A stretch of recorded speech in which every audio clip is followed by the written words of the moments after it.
The following is a Hoop Ball presentation.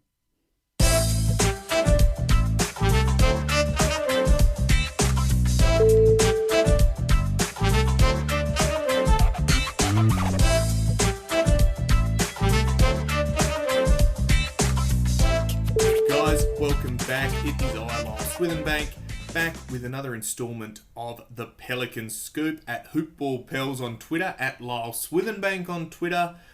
A Hoop Dashball presentation, as always. Today I'm joined by a very special guest, Jake Madison. We had a chat over Zoom last week, and we're talking all things NBA Resumption and what we can expect from the Pels. I'm so excited for this one. Guys, I've left it pretty much unedited. Go and have a listen, like and subscribe as always, and here it is. How you going, Jake? I'm doing well. Thanks for having me on. Always excited to talk some basketball. Yeah, well, we've got to try to fill the time in somehow, I think. And, why don't we talk about the resumption? Well, fingers crossed we get there. But, at the moment, we look like we're about the 4-week mark from us getting some actual basketball back. Yeah, they've got to get there in the first place. And I've been pretty pro NBA restart and pretty pro bubble on what they're doing, and think it might actually be safer than these players back in their home markets to an extent. Look at like a guy like Nikola Jokic going to a club in Serbia and most likely getting coronavirus there. But the Pelicans had 3 positive COVID-19 tests the other day. That's a little bit concerning. Certainly you're seeing this kind of crop up around the league, and it makes me doubt it just a little bit. I think if they can get there, everything will be okay, though, hopefully. I mean, given the responses now and we're getting the tests back and they've started a bit earlier out, hopefully that people just say, well, all right, well, I'm going to the bubble in a month. If I can have my 2 weeks isolation, I'll be fit and healthy, and then get in there and we can avoid some outbreak in the actual bubble. I think that would be the nightmare scenario, I think, if that happens. Yeah, you're seeing it with like the MLS right now, which is a little terrifying, and that gives me some pause, but I don't know. I think this is like so far removed from actual reality and what, any of us are experiencing, which is a good thing. I'm glad it's not like, us on like a daily basis here. So we'll see if they can get in. I think it'll be okay, hopefully. Yeah, touch wood. And, jumping over to the Pels, we had the 3 positive tests that have been announced. Hopefully those guys are all fit and healthy by the time we get into it. Jumping back before the end of the hiatus, we were on a bit of a streak, looking like we were making a push. Drew Holiday dropped a 39 or something on the Timberwolves just before we finished. What did you make of the momentum heading into this all of a sudden hiatus? Yeah, look, they were playing the best basketball of the season, and it coincided with the team getting healthy. It coincided with Zion's return and him really kind of stepping into the spotlight as a primetime player. The ascendance of Brandon Ingram really occurred over maybe the second half before the All-Star break, everything kind of in the lead up to that. And it was just kind of like everything coming together for New Orleans. Even a guy like Josh Hart in his media availability yesterday said, or whenever people are listening to this last week, depending on when it was, that he thought this team is the equivalent of a 4th or 5th seed in the Western Conference and not just fighting for the 8th. That's how much talent they have there. And you saw it on full display. They were playing that Alvin Gentry style of basketball, getting out, running in transition after getting stops, getting a defensive board and going. And all of these players really started playing the best basketball we've seen them. We've seen Brandon Ingram kind of ascend to being the go-to guy on the team. Zion is the rookie phenom that he is. He's 19 years old, and he's on the cover of NBA 2K after 19 games. It's never happened before. It's wild to think about. You had Lonzo Ball really playing the best basketball of his career, too, is as that point guard in transition, making the right read, making those 94-foot passes, essentially, to Zion, which was really exciting, and just kind of everything coming together. And it coincided also with the easiest stretch of schedule that they were going to have. These final 18 games when the season was suspended, basically the easiest in the league. There were not very many playoff teams or teams above 500 over that stretch. So New Orleans, though they were 3.5 games back of Memphis, really thought that they were in the driver's seat for the 8th spot. So it was disappointing that this happened when it did, and that now it's only going to be 8 games instead of 18 to make up that ground. But they're still going to be in contention, and there's still a lot of people putting the Pelicans into the playoffs despite only having now 8 games left. Yeah, and having a look at the schedules, I mean, there's been all this conjecture about, Pelicans have a very easy schedule and Memphis have quite a hard schedule. And I think that rings true I suppose, hiatus. But now it's a big question mark. We don't know what we're going to be dealt when we get in there. It's a complete question mark. And a lot of the Pelicans have been talking about that this past week. It's going to be weird, right? Like, we don't know what we're going to see. There's going to be some bad basketball played out there.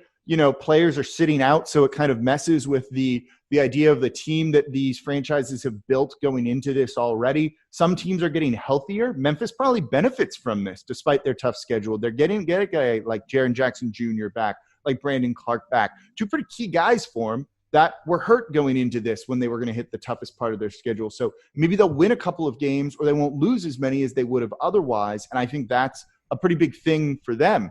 But the Pelicans have talked about the mental aspect, and that's where they think you can get a competitive advantage in all of this. Josh Hart said the restart is going to be 10% physical, 90% mental. David Griffin said that they're going to be building in mental preparedness, mindfulness sessions into their daily practice routine. They're going to have time set aside from that, because you've got to be so locked in when you're there that it's going to be more about mental prep, getting up for a game, getting hyped for a game when there's going to be no fans. You can't feed off of that energy.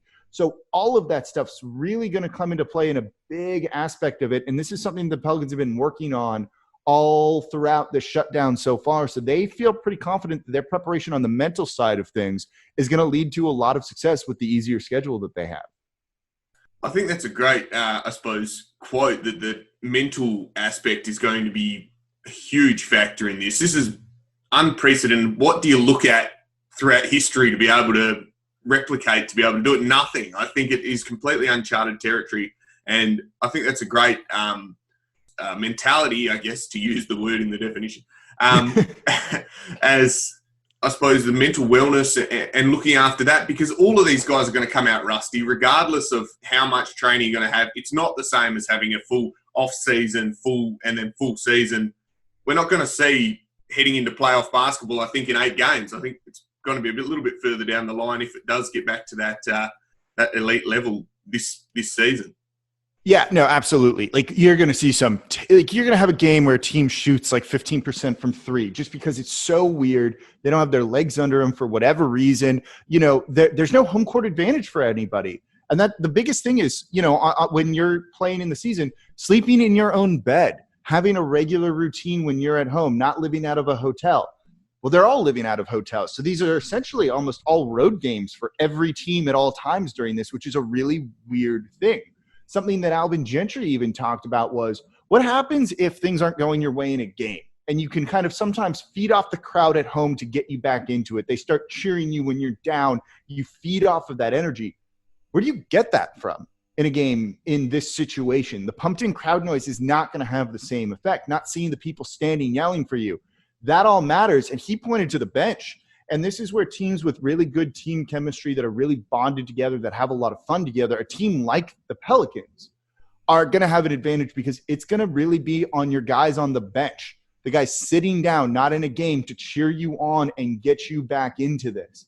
And the Pelicans have great team chemistry. They all hang out together and have a lot of fun with each other. And I think that gives them an advantage in all of this, because you're going to need that bench to really come through for you, just with, whipping the towels around over their heads and just screaming on the sidelines.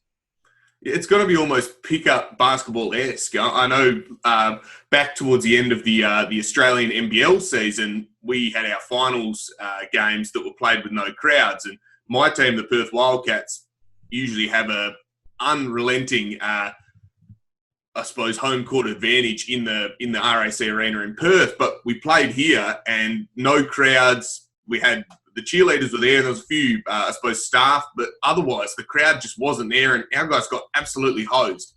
And it's just unheard of, that crowd factor and that hype, and you hit a big shot and you can feel the crowd surge with you, and all of a sudden the momentum's with you again. That is going to be very, very hard to draw on, and I think that could be a key factor in anyone's success. Yeah, absolutely. Look, we don't know how this is going to go. We don't know what the game day experience is going to be like. It's going to be weird for fans too, watching this on TV, and it's kind of oddly quiet in there. This, which I guess gives the NBA a chance to really experiment and maybe do something different, new, which I think could be good, because you should. But, yeah, I've got no idea how this is all going to play out. Yeah, it's crazy times, uncertain times. A photo came out today of Zion, or yesterday, I think, Zion Williamson. He's been in the gym, he had his mask on. Bloke looks absolutely jacked. Is this just the beginning? Is those 19 games just a little taster? And is this a hiatus, resumption, whatever bubble thing? Is this just going to be a testament to his, I suppose, budding career? I mean, I'm excited to see this guy. Yeah, he looks good. That picture that came out of him wearing the mask where he looks just unbelievably fit. And this was a big question. There's questions about his weight going into the season after the injury. And then there were going to be questions of like, is he going to be in shape going into the bubble, or has he just been sitting down the whole time? Well, the answer to that question is straight up that picture where he looks like a damn superhero in that. But he spoke to the media the other day too, and he had said he was on the court working out every single day. He was also allowed to go into the team's facility to rehab the injury that he has and work with the trainers. I don't think he was allowed the on-court work in there, but he was allowed to be in the team facility. They worked on a lot of like the pliability, the stretching. They were working on kind of refining his running mechanics, making it so he doesn't kind of like waddle down the court like a really fast penguin or something, which he kind of looked like. And so if he can work out a lot of those like fundamental mechanical things about him, it unlocks him and unleashes him even more. And then he was able to spend time on the court with his stepdad, who he uses as a trainer, to kind of get some of the basketball work in. If you look at some of the limited video here, and like we're pouring over this film like it's, this is a Fruiter film and all of that, which is a little too much for us to do just yet. It's like 15 seconds of a clip. His shot looks a little bit better. Josh Hart said his shot looks a little bit better right now. So he has taken advantage of this shutdown, used it like an off season, and now he's going to get another partial off season. That's a really good thing, and that should absolutely terrify the rest of the league. Absolutely. I mean, I'm stoked to see what he looked like. When I saw that photo, I just went, oh, they're in trouble. He looks phenomenal, and especially if you can keep that core together of Lonzo, of BI, you get Zion, all these young guys can grow together. We might blitz some teams coming. I mean, I might be getting a bit overhyped, but there should be some games where they just look absolutely phenomenal. Yeah, and look, David Griffin talked about both those guys too, saying they want Ingram back, they want Ball back. Both of those guys, more importantly, want to be back. Now that it matters because they're restricted free agents. And look, someone is going to offer Brandon Ingram a max contract. Is it just going to be the Pelicans, or is it going to be another team and then the Pelicans match it? He's back next year on a max deal. I have no doubt about that. So it looks like this core is going to be coming together, and they were building some good chemistry on the court. All of those 3/4 length alley-oops that Lonzo Ball through Zion Williamson, those are unreal and only something you develop by playing together and kind of building on that team chemistry. And they really have that. And now you get to do it in a pressure-filled environment for 8 games. I have pretty high hopes for seeing this team kind of grow before our eyes and living up to all that hype that you were just talking about.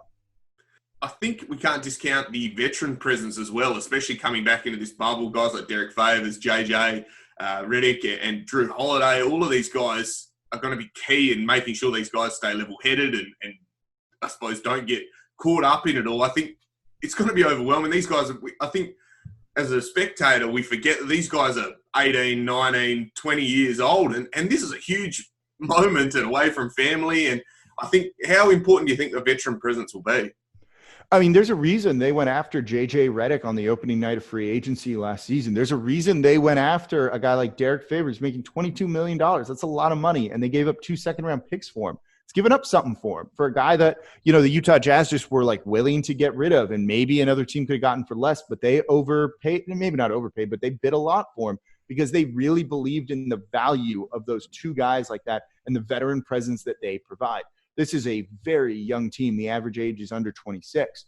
A guy like J.J. Redick, who's made the playoffs every year of his career and has a lot of success, any wisdom he can impart on these young guys how to be a consummate professional, that's important. How many guys do you see in every sport flame out of the league that they're in because they made a lot of money, they want to go and party, they don't take it seriously, and you don't need to really worry about it with a guy like Derek Favors and all of the preparation he has, J.J. Redick and the shooting routine he goes through before every single game. All of that stuff, and teaching these young guys how to do it and to impart that wisdom on them and teach them how to be professionals, what it takes to win at the highest level. That's a wonderful thing to have, and those guys are hugely important. Absolutely. It builds that whole team chemistry. I've spoken to a few other guys throughout the journey, and they talk about that we really have a roster from number 1 right down to, I suppose, 15 that are all NBA talents. I don't think there's many teams that are like that. I think a few people might have a few bench guys that maybe are fringe players, but I just don't see that. I think the Pelicans are just so deep, and that is going to be critical in this.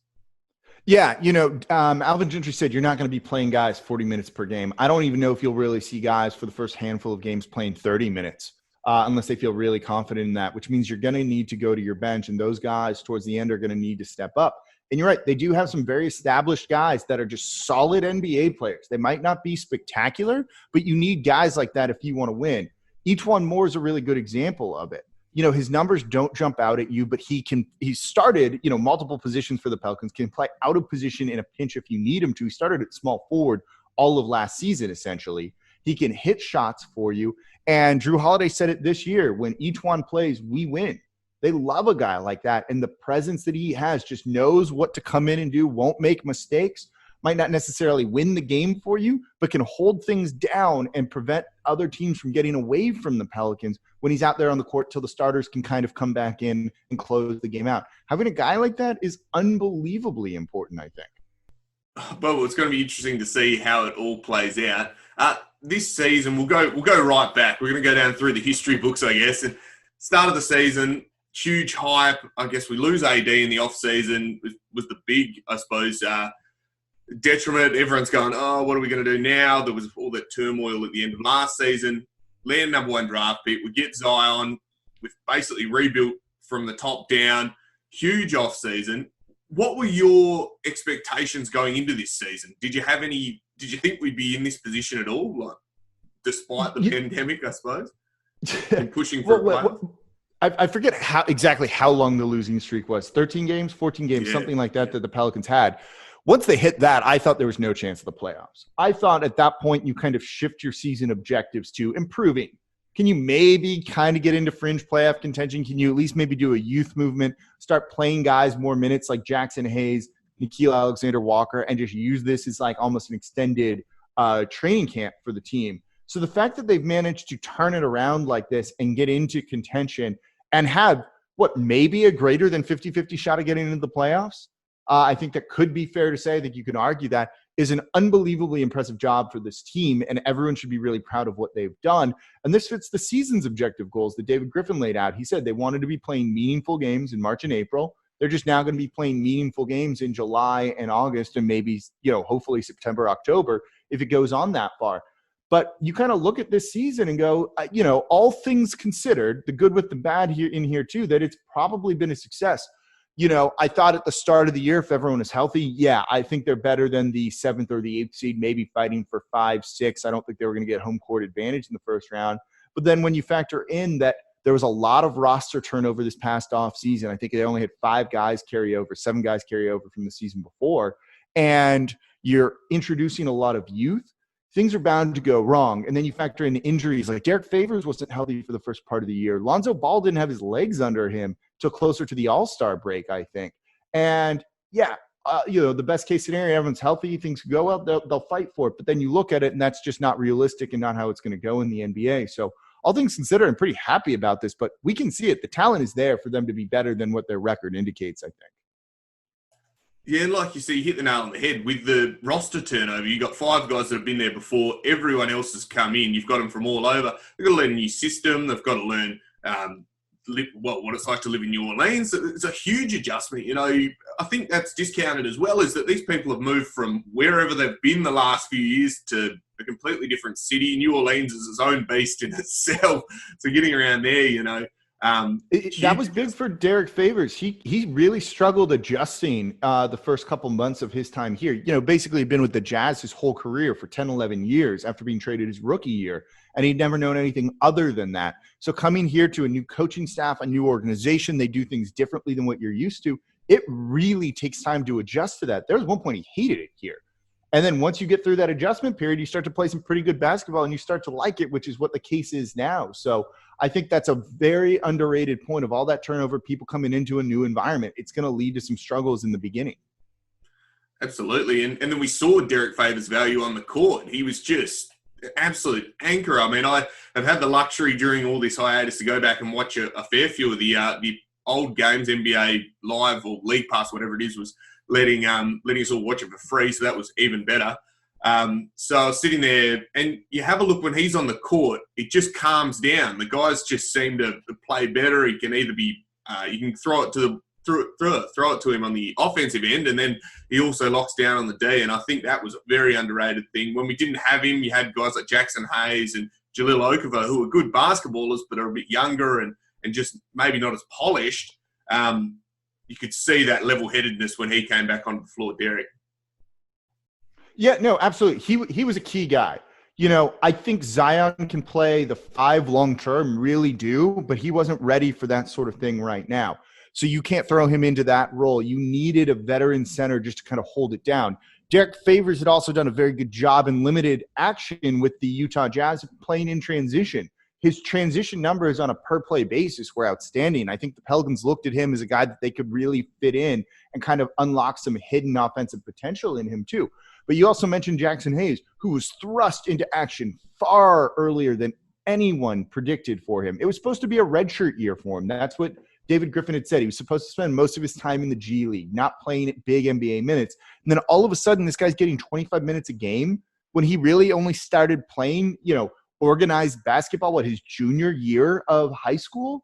He was a wide receiver before that. This guy's been playing basketball for 3-4 years. And now all of a sudden you're playing, serious basketball for 3 or 4 years. Now you're playing 25 minutes in the NBA. He did a very good job, but he's not ready for that. And you're not going to have the same team success with that guy doing it versus a guy like Derek Favors. Jackson Hayes, though, he is going to be exciting when he gets – my Lord. I saw what game was I watching? It was one of the earlier ones, I think Game 5 or Game 6, and he came on for a few spot minutes. And he just spanked the ball out of bounds in a huge block. And I said, if that is just the tip of the iceberg, this guy is going to be pretty darn good. Oh, no, he's going to be so much fun to watch. Zion is an unbelievable dunker. And then you've got a guy like that who can just kind of put these putbacks down like no one we've ever seen. Remember that one where I forget who missed the shot. Maybe it was Redick. And then he comes flying in to put it back.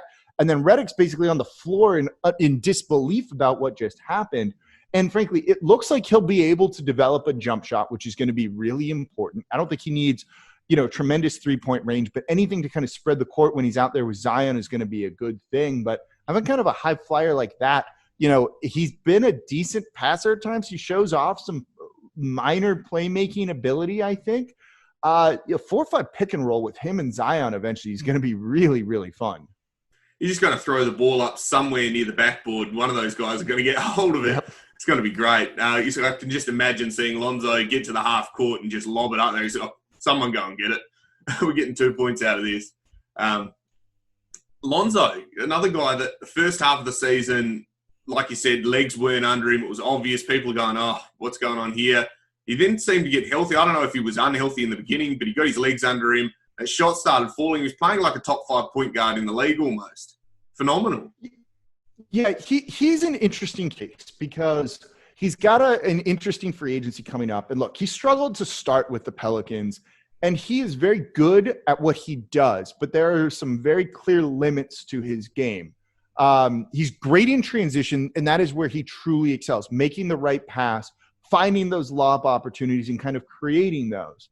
But in the half court, he does struggle, and that's where it can hurt New Orleans. Now, they want to play in transition a ton. So I think weaknesses are minimized in the system, and on another team could be highlighted a little bit more. He's not great in the pick and roll, turns the ball over far too much in there, and he really lacks any aggression going to the rim, which is because he's scared to go to the free throw line. This is a guy who's shooting 57% from the charity stripe here. It's not good. It makes him not want to drive, not want to attack, and that limits what he can do in the half court. But he also improved in terms of his three-point shooting.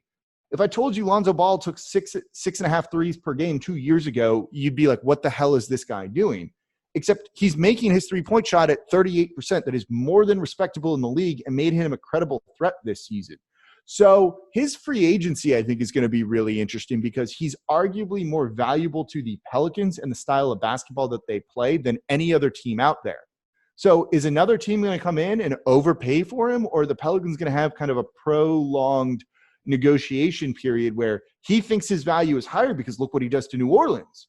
But the market doesn't really say that, because on other teams, if they realize that, he's probably worth less. So he's very good at what he does, and his value is maximized on New Orleans for the transition opportunities, playing with a big like Zion Williamson and some of these other guys. But his weaknesses are minimized too. So it's going to be interesting to kind of see how they use him going forward. And I'm a little bit worried about him in the bubble in terms of play, because if all of these guys aren't in as great of game shape as they could be, and you're not running in transition as much as you might, and you're playing a slower game, a more half-court based game, is he going to struggle? Or is he able to turn the corner here and use these 8 games to really highlight that he's an improving player and he's only going to get better in every phase of the game? Well, fingers crossed he keeps improving. I think you're spot on. He fits into the Alvin Gentry run and gun sort of system to a T. I agree. That half court, it seems like he's a little bit trying to work out what's going on, maybe overusing the ball. And if he's not going to drive, all of a sudden guys like JJ Redick and Josh Hart and guys that spread the floor are just negated because they're not getting these open looks. BI as well somehow developed a 3-point shot overnight, which we were pretty happy with as well. That confidence from BI, phenomenal as well. Another guy that took that next leap and looks like a Kevin Durant light, and hopefully he keeps heading that way. That's what I was going to say. This guy has so many shades of Kevin Durant in his game. Kevin Durant light is a great way to describe him. He's a stud. Like, there's no other way to put it. This guy's averaging almost 25 points per game at one point this season for New Orleans. He can rebound well enough, the 3-point shot and stretching it out. And if you look at his shot chart, it is very different from what it was a season ago. He's shooting 39% from 3, close to 40%. Like, this is a guy who is a credible threat to score wherever he gets the ball. His mid-range game is good too. I know, in terms of analytics, you don't like that long mid-range shot. When you have a guy who hits it close to 50%, you like that shot. Ingram can do that. He is a credible threat to score anywhere on the court, and it's been wonderful to see. It's also been really nice to see him kind of grow into that alpha guy, the go-to guy, originally in the absence of Zion Williamson, but even sometimes there with him out there of like, you need a bucket, this guy's going to go and get it for you. Oh, they're playing the Jazz and Donovan Mitchell's going off and you need someone to keep pace. Brandon Ingram's the guy. And that big win over the Jazz in New Orleans, he had 49 points, the game-tying shot that sent it to overtime over Rudy Gobert. That's awesome. That's the type of leader on the court you want him to grow into, the guy that's going to go out and win you games. And he's blossomed into that, and adding a 3-point shot, being a credible scorer all around. There's a reason he's an all-star. There's a reason he's going to be in contention for most improved player, and there's a reason he's going to get a max contract this offseason. Absolutely, and you can see that confidence. I guess environment is everything. He's come from the Lakers. He had LeBron, and he had these guys that all the championship contention is sitting there. Then they have the AD rumors at the trade deadline. It's like, oh, we're getting rid of all of you as we're trying to get AD. That couldn't have been good for your confidence. You're sitting there as a 20-year-old bloke going, come on, I'm actually a number 2 draft pick myself. I'm pretty handy. If you put your faith in me, maybe I could develop into it. I think it's paying off in spades for us down here. Yeah, look, on last season with the Lakers, when LeBron was out for that stretch and he kind of took over, he looked really good. And you can see, like, this guy is a guy who should be, like, the number 1 option on a team. And I like that because it also means Zion didn't step into as pressure-filled a situation when he returned. You had Ingram.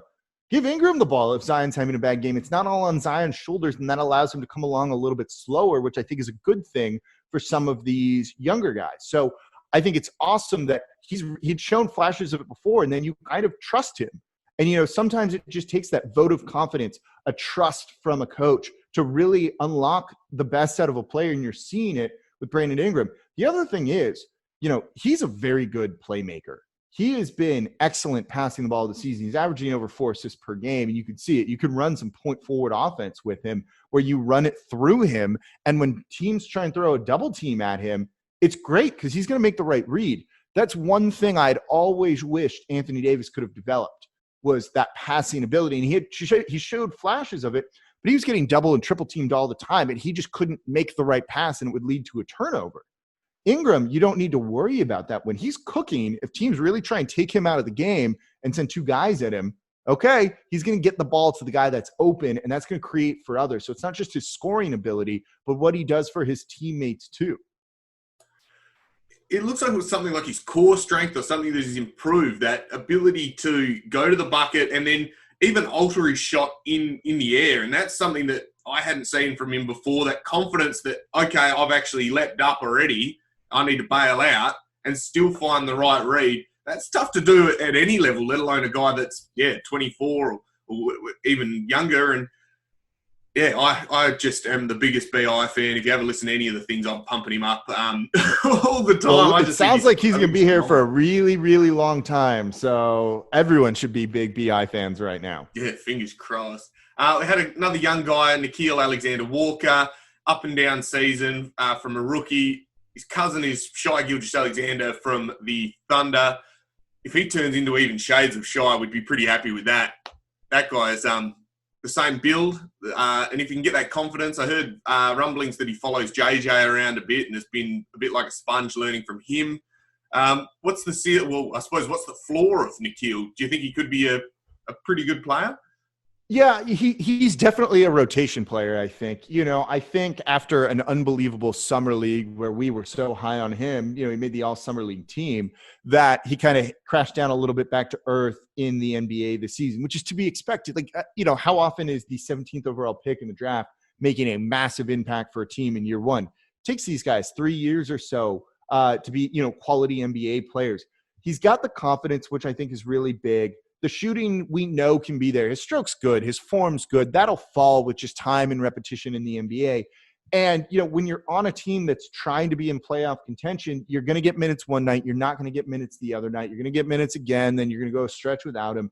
It can be tough to kind of get in a rhythm, which is what you really need as a rookie. So there's a reason he went down to the G League a bunch, got some more time there, some playing time to try and work through that till kind of injury kind of derailed all of that, where he fractured his wrist. But the scoring's there. Like, that's the guy who can kind of be a bit of a spark plug off the bench for you, early on in his career. I think maybe before he potentially grows into a starter, the 3-point shot's going to be really important. If you can hit that, you'll be around the league. He can be a high flyer. He's aggressive. He's more aggressive than Lonzo Ball is at times when he's out there on the court on a per minute basis. He's not scared to drive to the rim. He can finish with his left or right hand too, which I think is going to be a really big advantage for him, that is going to lead to a lot of success earlier for him, since he doesn't have just kind of one or two go-to moves. He can go to the left, he can go to the right, and he can finish either way depending on what the defense gives him.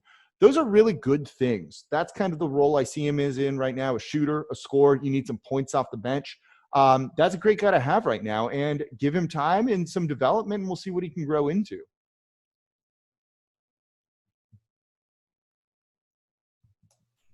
Muted myself. I edit that bit.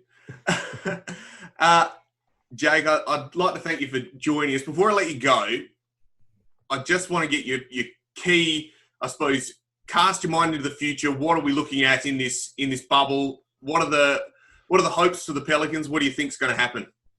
I think they get into the playoffs. Over these 8 games, I'm looking at a 6-2 record, maybe 7-1. Like, they've beaten the Kings. It was close, but I think they're better than that team. That's probably the biggest threat for them in that 8th, 9th spot battle. They only need to get 9th to get into that 2-game then playoff with the Memphis Grizzlies. I think that's an advantage there. I'm not worried about Portland with a tougher record like that. Noah Ariza is actually going to be kind of key for them too on the wing, where they're pretty thin without a guy like that. I don't trust Melo in this at all, really. So I think they can get in. I think it might be as the 9th spot, and then you've got to beat the Memphis Grizzlies, what would then end up being 5 times in a row this season, going 5-0. That's tough. I think they're much better than that Grizzlies team, though, and we've seen them, the 2 meetings they had, they basically blew the socks off on them both times. So I feel confident they're going to get into as the 8th seed, and they're going to end up with a date with the Los Angeles Lakers and Anthony Davis in the first round. Might not do well in that series, but that's a lot of fun. That puts a lot of pressure on these young guys to really rise to the occasion. And if they do, even if you get swept in the first round, but you rise up to that moment, that's a sign of growth for this team, and is going to put the league on notice that this is the team to watch going forward. Jay, that's summed it up perfectly. Thanks again for joining us. Where can we find you? Twitter, Instagram? Are you out and about? So not on Instagram, but on Twitter, you can find me at Nola Jake. I host the Locked On Pelicans podcast, which normally is Monday through Friday. We're now Monday, Wednesday, Friday. Wherever you get your podcast from, just search Locked On Pelicans. So we're going to be breaking down everything going into the bubble, already doing it. I have some great guests lined up on the show too. So it's going to be a lot of fun, and I'm excited to get some basketball back. Oh, phenomenal. Thanks again for having us, guys. Make sure you head over there and have a listen to Locked On Pelicans. Very, very excited. So grateful that you're on here. And Jake, thanks again for spending some time with us. Of course. Thanks for having me on and talking some basketball. It's been good. Cheers. Guys, I had a great time chatting with Jake the other day about the NBA resumption. Go and check out Locked On Pelicans. He is a phenomenal talent and a wealth of knowledge on the Pelicans, so make sure you go and do that. Guys, as always, go and support our sponsors, manscaped.com. Use the code HoopBall20 for 20% off and also free shipping. There's plenty of awesome gadgets that you can get over there in terms of shavers and accessories. So make sure you go and jump on and support those guys, the guys that support us. As always, I'm Lyle Swithenbank, at Lyle Swithenbank on Twitter, at HoopBallPels for the show, and I think I'll leave you with that. We'll see you next time. Bye for now.